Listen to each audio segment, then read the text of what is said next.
Kasus suap penanganan perkara di Mahkamah Agung Hasbi Hasan.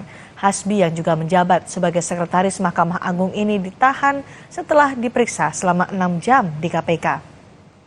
Ketua KPK Firly Bahuri menyatakan Hasbi Hasan akan ditahan selama 20 hari di rutan KPK Gedung Merah Putih.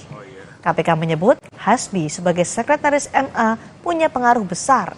Ia diduga ikut mengawal dan membantu memenangkan perkara korupsi koperasi inti dana di proses kasasi di Mahkamah Agung. Hasbi diduga menerima uang 3 miliar rupiah dari salah satu pihak yang berperkara. KPK juga menyita sejumlah mobil mewah sebagai barang bukti kasus ini.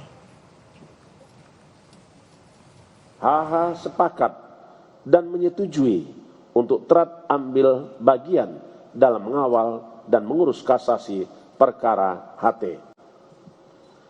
Atas pengawalan dari HH dan DTY, putusan pidana yang diinginkan HT terhadap terdakwa BGS menjadi terbukti sehingga dinyatakan bersalah dan dipidana selama 5 tahun penjara.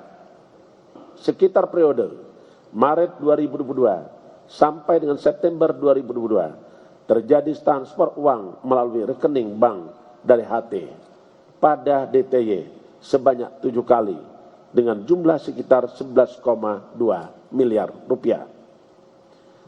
Dari uang 11,2 miliar tersebut, DTY kemudian membagikan dan menyerahkan pada HH sesuai komitmen yang disepakati keduanya dengan besaran yang diterima HH kurang lebih sekitar 3 miliar rupiah.